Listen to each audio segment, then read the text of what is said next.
Hello friends teaching education में आप सभी का स्वागत है।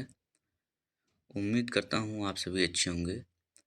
आज बात करने जा रहे हैं दोस्तों, रीट यानी राजस्थान में जो 27 फरवरी को 28 फरवरी को होने वाला पेपर है दोस्तों, उसमें सीडीपी के 15 प्रश्नों की बात करने जा रहे हैं, जो दोस्तों 2022 के से क्वेश्चन है, मीन्स प्रीवियस ईयर पेपर से हैं। और दोस्तों आप सभी जानते हैं कि जो प्राइमरी और जूनियर का syllabus CDP Hindi English Sanskrit का सेम है दोस्तों। तो इसलिए आप चाहे प्राइमरी से हो चाहे जूनियर से हो, आप सभी के लिए क्लास इम्पोर्टेंट है। फिलहाल ये पेपर तो दोस्तों जूनियर का है, लेकिन आपके लिए भी इम्पोर्टेंट है। दोस्तों पहला क्वेश्चन है कि विकास के नियम के रूप में कौन सा कथन सत्य नहीं है। दोस्तों एक मिनट, विकास के नियम के रूप में कौन सा कथन सत्य नहीं है। तो दोस्तों पहला ऑप्शन है विकास प्रत्येक अवस्था में समान रूप से होता है। विकास, दूसरा ऑप्शन दोस्तों विकास परिपक्वता तथा सीखने का परिणाम है। फिर तीसरा ऑप्शन है दोस्तों विकास में व्यक्तिगत विभिन्नताएं होती हैं। फिर चौथा ऑप्शन दोस्तों विकास के प्रारूप पूर्वानुमेय होते हैं। मीन्स दोस्तों विकास का निर्धारण पहले से ही किया जाता है, विकास की भविष्यवाणी की जा सकती है। चौथे ऑप्शन का मतलब है। और तीसरे ऑप्शन का मतलब है व्यक्तिगत विभिन्नताएं, मतलब कि कोई भी दो व्यक्ति हों या कोई भी दो छात्र हों, उनमें कुछ ना कुछ विभिन्नता जरूर पाई जाएगी, जो कि बात सही है। फिर दूसरा ऑप्शन है विकास परिपक्वता का मतलब हुआ दोस्तों की किशोरावस्था में तथा सीखने का परिणाम है। फिर है पहला ऑप्शन विकास प्रत्येक अवस्था में समान रूप से होता है। तो भैया यहाँ पर नहीं पूछा गया है, आप लोग ध्यान दीजिए, विकास के नियम के रूप में कौन सा कथन सही नहीं है। तो आप सभी जानते होंगे दोस्तों विकास की भविष्यवाणी की जा सकती है, तो ये ऑप्शन हमारा नहीं होगा। फिर तीसरा ऑप्शन है विकास में व्यक्तिगत विभिन्नताएं होती है। बिल्कुल सही बात है, हर व्यक्ति का सोचने समझने और बौद्धिक क्षमता अलग होती है। बात सही है दोस्तों, जो विकास के 14 सिद्धांत हैं उनमें साफ साफ बताया गया है दोस्तों। फिर दूसरा ऑप्शन है विकास परिपक्वता तथा सीखने का परिणाम है। ये भी बात सही है दोस्तों। मीन्स परिपक्वता का मतलब यहाँ से ये भी है दोस्तों कि बालक जैसे जैसे बड़ा होगा वैसे वैसे सीखने की क्षमता में भी वृद्धि होगी, या बालक की वृद्धि पे ही सीखने की क्षमता निर्भर है, या मतलब दोस्तों जैसे बालक बड़ा होगा वैसे सीखने की क्षमता में वृद्धि होगी। दूसरा ऑप्शन है, तो ये भी सही है, लेकिन नहीं पूछा गया है। तो विकास प्रत्येक अवस्था में समान रूप से होता है, ऐसा नहीं है दोस्तों, समान अवस्था से नहीं होता विकास प्रत्येक अवस्था। तो उम्मीद करता हूँ आप सभी समझ पाए होंगे।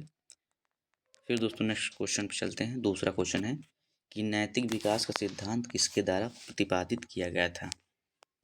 तो दोस्तों नैतिक विकास जानते होंगे आप सभी। तो इसमें ऑप्शन देख लेते हैं पहले दोस्तों। पहला ऑप्शन है रॉबर्ट जे हेविग हर्स्ट। दूसरा ऑप्शन है दोस्तों लॉरेंस कोहलबर्ग।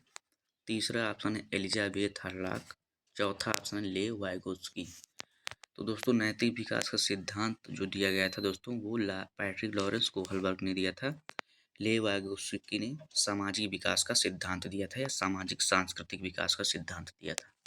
नैतिक विकास का सिद्धांत Lawrence Kohlberg, Patrick Lawrence Kohlberg ने दिया था। इनका पूरा नाम दोस्तों पैट्रिक लॉरेंस कोहलबर्ग है। उम्मीद करता हूँ दोस्तों आप सभी को समझ में आ रहा होगा। फिर नेक्स्ट क्वेश्चन पे चलते हैं दोस्तों। जीन पियाजे के संज्ञानात्मक विकास के सिद्धांत से कौन सी अवधारणा संबंधित नहीं है। दोस्तों जीन पियाजे के संज्ञानात्मक विकास के सिद्धांत से कौन सी अवधारणा संबंधित नहीं है। तो जीन पियाजे ने संज्ञानात्मक विकास का सिद्धांत दिया था, मतलब संज्ञानात्मक विकास के सिद्धांत के प्रतिपादक हैं जीन पियाजे। तो कौन सा सिद्धांत नहीं दिया था इन्होंने, मतलब कौन सी अवधारणा संबंधित नहीं है इनसे। पहला ऑप्शन स्कीमा, दूसरा ऑप्शन है अधिग्रहण, तीसरा ऑप्शन है आत्मसातकरण, और चौथा ऑप्शन है दोस्तों व्यवस्थापन। तो दोस्तों इन्होंने स्कीमा भी दिया था जीन पियाजे ने, नहीं है पूछा गया तो ये हमारा उत्तर नहीं होगा, क्योंकि इन्होंने स्कीमा बताया है, स्कीमा के बारे में अच्छे से वर्णन किया है। स्कीमा का मतलब होता है दोस्तों कि जैसे कोई भी जानकारी हमारे मस्तिष्क में जब छोटी छोटी इकाइयों के रूप में एकत्रित हो जाती है तो उसे स्कीमा कहते हैं, या स्कीम्स। फिर दूसरा ऑप्शन है अधिग्रहण, तीसरा ऑप्शन है आत्मसातकरण। आत्मसातकरण का मतलब होता है दोस्तों जोड़ना। व्यवस्थापन, तो दोस्तों हमारा जो उत्तर हो जाएगा दूसरा हो जाएगा। अधिग्रहण इन्होंने कोई शब्द नहीं दिया, अधिग्रहण के बारे में इन्होंने कुछ नहीं बताया दोस्तों। फिर नेक्स्ट स्लाइड चलते हैं दोस्तों। चौथा क्वेश्चन है कि दोस्तों सिगमंड फ्रायड द्वारा प्रतिपादित मनोलैंगिक विकास की अवस्था निम्न में से कौन सी नहीं है? सिगमंड फ्रायड द्वारा प्रतिपादित मनोलैंगिक विकास की अवस्था निम्न में से कौन सी नहीं है? पहला दोस्तों फाइलिक अवस्था, दूसरा है एनल अवस्था, तीसरा है ओडिपस कॉम्प्लेक्स अवस्था और चौथा है लेटेंसी अवस्था। तो दोस्तों इसमें भी पूछा गया नहीं है, विकास की अवस्था कौन सी नहीं है सिगमंड फ्रायड द्वारा प्रतिपादित। तो दोस्तों जैसे फाइलिक अवस्था है, एनल अवस्था है, ओडिपस कॉम्प्लेक्स अवस्था है, लेटेंसी अवस्था है। तो इन्होंने जो अवस्था मतलब नहीं बताई है वो है दोस्तों ओडिपस कॉम्प्लेक्स अवस्था, ओडिपस कॉम्प्लेक्स अवस्था। इन्होंने दोस्तों जो सिद्धांत दिया था उसमें 5 अवस्थाओं का वर्णन किया है। पहला है मौखिक अवस्था, दूसरा है गुदावस्था, तीसरा है लैंगिक अवस्था, चौथा है सुषुप्त अवस्था और पांचवा है जन्नी अवस्था। तो दोस्तों इसमें हो जाएगा ओडिपस कॉम्प्लेक्स अवस्था नहीं है दोस्तों। फिर नेक्स्ट स्लाइड चलते हैं दोस्तों। पांचवा है बाल विकास में वातावरण की भूमिका के द्वारा सबसे सही रूप में प्रतिबिंबित होता है। पहला ऑप्शन है स्वभावगत प्रवृत्तियाँ, दूसरा ऑप्शन है व्यक्तित्व की प्रकृति, तीसरा ऑप्शन है प्राथमिक प्रतिक्रिया के तरीके और चौथा ऑप्शन है आदत निर्माण। फिर से क्वेश्चन देख लेते हैं एक बार दोस्तों। बाल विकास में वातावरण की भूमिका के द्वारा सबसे सही रूप में प्रतिबिंबित होते हैं, मतलब सबसे सही क्या होगा भाई? पहला ऑप्शन स्वभावगत प्रवृत्तियाँ, दूसरा ऑप्शन व्यक्तित्व। स्वभावगत का मतलब वो दोस्तों जैसे हम मतलब आम भाषा में इसे कह सकते हैं जैसे हमारे जो नेचुरल बात करने का तरीका है, जो भूख लगना है, हंसने की आदत है, ये सब स्वभावगत हैं। फिर है व्यक्तित्व, व्यक्तित्व का मतलब हो गया दोस्तों स्वयं में हर व्यक्ति की अलग प्रकृति क्या है, हर एक व्यक्ति की। फिर है प्राथमिक प्रतिक्रिया के तरीके, मतलब जैसे किसी ने कोई बात कही तो हम उस पर कौन सी प्रतिक्रिया दे रहे हैं, प्राथमिक, तो ये हो जाएगा। तो सबसे सही हो जाएगा दोस्तों इसमें आदत निर्माण दोस्तों, क्योंकि बाल विकास में वातावरण की भूमिका के द्वारा सबसे सही रूप में आदत निर्माण हो जाएगा दोस्तों। उम्मीद करता हूँ आप सभी समझ पा रहे होंगे। फिर नेक्स्ट स्लाइड चलते हैं दोस्तों। कि दोस्तों वातावरण से ही बालक के चरित्र, बर्ताव, आदत निर्माण पर गहरा असर पड़ता है। तो वातावरण ही मुख्य मतलब आदत में आ जाएगा दोस्तों, क्योंकि आदत मुख्य रूप से सबसे सही वर्णन हो रहा है दोस्तों इसमें। फिर दोस्तों छठवां क्वेश्चन देखते हैं। जीन्स का जोड़ा जो विशेष गुणसूत्र पर एक विशिष्ट स्थान अधिग्रहित करता है तथा समान गुण को नियंत्रित करता है कहा जाता है। जीन्स का जोड़ा जो विशेष गुणसूत्र पर एक विशिष्ट स्थान अधिग्रहित करता है तथा समान गुण को नियंत्रित करता है क्या कहते हैं? पहला ऑप्शन है कार्योटाइप, दूसरा ऑप्शन है आरएनए, तीसरा ऑप्शन है एलील, चौथा ऑप्शन है ऑटोसॉम्स। तो दोस्तों इसमें जो हो जाएगा समान गुण को नियंत्रित करता है भैया एलील हो जाएगा, एलील। दोस्तों इसको एक हिसाब से याद कर लीजिएगा क्योंकि इसमें याद ही करने वाला है कि भाई जीन्स का जोड़ा जो विशेष गुणसूत्र पर एक विशिष्ट स्थान अधिग्रहित करता है तथा समान गुण को नियंत्रित करता है तो एलील हो जाएगा दोस्तों, एलील। फिर नेक्स्ट स्लाइड चलते हैं दोस्तों। सातवां क्वेश्चन है निम्न में से कौन सा थार्नडाइक के सीखने के नियमों का हिस्सा नहीं है? नहीं है। पहला ऑप्शन दोस्तों तत्परता का नियम, दूसरा ऑप्शन है भाई साहचर्य का नियम, फिर तीसरा ऑप्शन है अभ्यास का नियम, चौथा ऑप्शन दोस्तों प्रभाव का नियम। तो दोस्तों यहाँ पर ध्यान दीजिए कि थार्नडाइक ने 3 मुख्य नियम और 5 गौण नियम दिए थे। 3 मुख्य और 5 गौण नियम दिए थे थार्नडाइक ने। तो भैया इसमें 3 मुख्य रूप से देखा जाएगा। पहला तत्परता का नियम, दूसरा अभ्यास का नियम, तीसरा प्रभाव का नियम।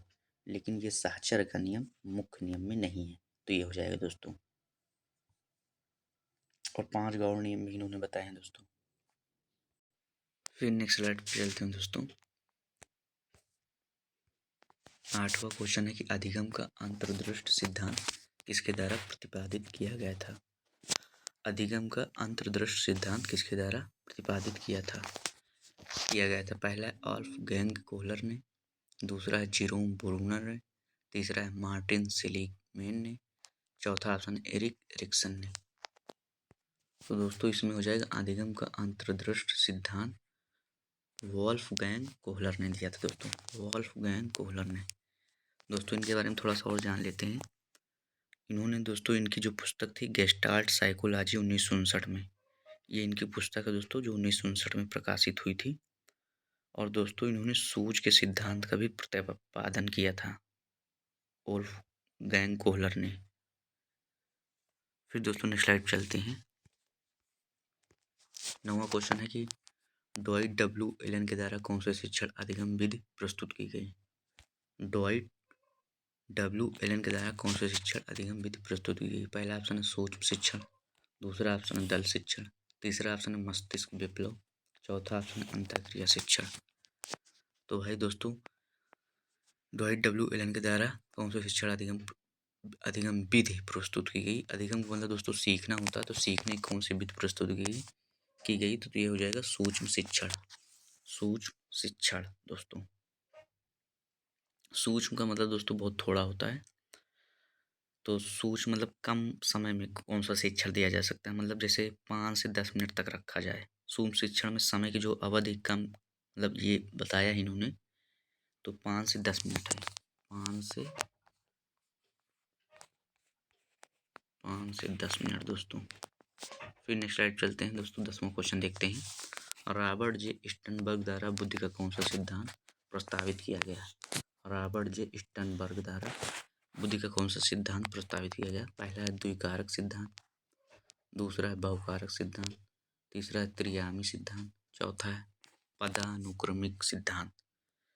तो दोस्तों बहुकारक तो हार्वर्ड गार्डनर ने दिया था। फिर दोस्तों पहला भी नहीं होगा, पहला द्विकारक सिद्धांत दूसरे मनोवैज्ञानिक ने दिया था, तो ये हो जाएगा त्रियामी सिद्धांत दोस्तों। और ये जो दोस्तों रॉबर्ट जे स्टनबर्ग है, ये एक अमेरिका के मनोवैज्ञानिक थे दोस्तों। फिर नेक्स्ट स्लाइड चलते हैं दोस्तों। 11 नंबर क्वेश्चन है कि निम्न में से कौन सा बुद्धि का निष्पत्ति परीक्षण है। पहला है दोस्तों जैलोटा सामान्य बुद्धि परीक्षण, दूसरा भाटिया बैटरी, तीसरा है दोस्तों आर्मी अल्फा परीक्षण, और चौथा है ड्रा ए मैन परीक्षण। ड्रा ए मैन परीक्षण दोस्तों। तो दोस्तों बुद्धि का निष्पत्ति जो परीक्षण हो जाएगा वो हो जाएगा भाटिया बैटरी परीक्षण। ये भाटिया बैटरी परीक्षण क्या है दोस्तों, तो दोस्तों इसमें 5 प्रमुख जो हैं, 5 प्रमुख दोस्तों परीक्षण हैं, बौद्धिक बुद्धि से संबंधित है 5 प्रमुख। और दोस्तों ये जो प्रोफेसर हैं बुद्ध मतलब भाटिया बैटरी, इनका दोस्तों नाम ही है, मतलब एक प्रोफेसर हम या वैज्ञानिक बोल सकते हैं, 1953 में इन्होंने प्रकाशित किया था दोस्तों, मतलब परीक्षण ये। फिर नेक्स्ट स्लाइड चलते हैं दोस्तों, 12 नंबर क्वेश्चन देखते हैं। निम्न में से कौन सा कक्षा में सीखने को प्रभावित करने वाला मनोवैज्ञानिक कारक है।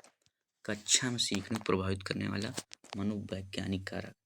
पहला ऑप्शन है स्वास्थ्य, उम्र एवं जेंडर, दूसरा ऑप्शन है परिपक्वता का स्तर, तीसरा ऑप्शन अभिप्रायात्मक एवं संवेगात्मक अवस्था, और चौथा ऑप्शन है भैया विषय वस्तु की अर्थपूर्णता।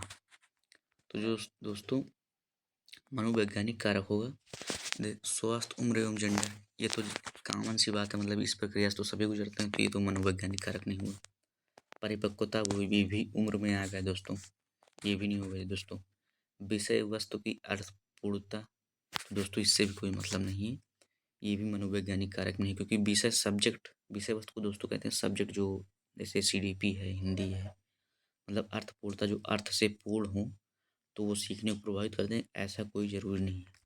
तो जो मनोवैज्ञानिक कारक हो जाएंगे अभिप्रायात्मक एवं संवेगात्मक अवस्था। भाई संवेग जो दिया था, संवेग के प्रतिपादक विलियम मैकडूगल हैं, 14 प्रकार के संवेग बताए थे, तो यहीं से प्रूफ हो, मतलब स्पष्ट हो जा रहा कि यही है मनोवैज्ञानिक कारक। फिर नेक्स्ट स्लाइड चलते हैं दोस्तों, 13 नंबर क्वेश्चन देखते हैं। निम्न में से कौन सा बाह्य अप्रेरणा का उदाहरण है।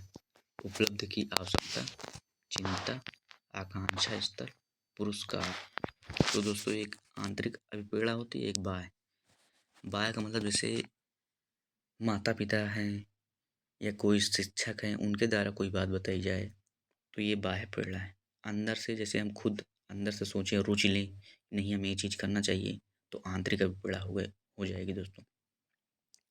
तो भैया बाह्य प्रेरणा का उदाहरण हो जाएगा पुरस्कार, क्योंकि पुरस्कार बाहर से दिया जाता है, चिंता स्वयं में होती है दोस्तों, आंतरिक अपीड़ा हो जाएगी। उपलब्धि की आवश्यकता खुद में होगी, आंतरिक अपीड़ा। आकांक्षा स्तर स्वयं में होगा दोस्तों, तो आंतरिक अपीड़ा। लेकिन पुरस्कार दोस्तों बाह्य पीड़ा का सबसे बड़ा उदाहरण है, आंतरिक अपीड़ा नहीं। फिर 14 नंबर क्वेश्चन है दोस्तों कि अपीड़ात्मक चक्र के 3 महत्वपूर्ण घटक कौन से? दोस्तों अपीड़ात्मक का अर्थ जान लीजिए कि अपीड़ात्मक का अर्थ क्या होता है। इसका अर्थ होता है दोस्तों, जैसे मान लीजिए किसी के द्वारा आपको कोई क्षेत्र में चीज़ें बताई जा रही, मोटिवेट किया जा रहा, उसके लिए प्रोत्साहित किया जा रहा, तो इसका यही अर्थ हो दोस्तों, अभिप्रेरणात्मक। महत्वपूर्ण घटक कौन से हैं? ऑप्शन पहला है अधिगम, पुरस्कार तथा संतुष्ट। दूसरा ऑप्शन है आवश्यकता, अंतर्नोद तथा प्रोत्साहन। तीसरा ऑप्शन है अभिप्रेरणा हो जाएगा दोस्तों, अभिप्रेरणा नहीं होगा, अभिप्रेरणा हो जाएगा दोस्तों। फिर लक्ष्य तथा प्रतिपुष्ट। फिर चौथा ऑप्शन उपलब्धि, अनुमोदन तथा संबंधन। तो भैया इसमें जो हमारा महत्वपूर्ण घटक हो जाएंगे दोस्तों, ये हो जाएगा दूसरा ऑप्शन, क्योंकि आवश्यकता, फिर अंतर्नोद, अंतर्नोद मतलब आंतरिक, फिर प्रोत्साहन। अधिगम, पुरस्कार नेगेटिव। नेक्स्ट स्लाइड चलते हैं दोस्तों, आखिरी प्रश्न देखते हैं। व्यक्तित्व का सील गुण सिद्धांत किसने प्रतिपादित नहीं किया है? नहीं पूछा जा रहा दोस्तों। पहला ऑप्शन है पॉल कॉस्टा व रॉबर्ट मैककेरे। दूसरा ऑप्शन दोस्तों रेमंड काइटेल। तीसरा ऑप्शन दोस्तों हेंस आइजेंग। नाम भी दोस्तों बड़े अजीब अजीब हैं इन लोगों के। चौथा ऑप्शन दोस्तों गॉर्डन आलपोर्ट। तो इसमें हो जाएगा दोस्तों किसने नहीं किया है व्यक्तित्व का सील गुण सिद्धांत? तो दोस्तों पॉल कॉस्टा व रॉबर्ट मैककेरे। बाकी रेमंड काइटेल, हेंस आइजेंग, गॉर्डन आलपोर्ट ने व्यक्तित्व का सील गुण सिद्धांत प्रतिपादित किया है। उम्मीद करता हूँ दोस्तों आप सभी क्लास पसंद आई होगी। वीडियो मतलब दोस्तों क्वेश्चन को समझाने तरीका पसंद आया होगा। चैनल को सब्सक्राइब और वीडियो को लाइक कर दीजिएगा और ज़्यादा से ज़्यादा शेयर कर दीजिएगा दोस्तों। आपके फ्रेंड्स जो हों, ग्रुप्स हैं, उनमें शेयर कर दीजिएगा। थैंक यू दोस्तों, हम सभी नेक्स्ट क्लास में मिलते हैं। आप सभी अपना ख्याल रखिएगा।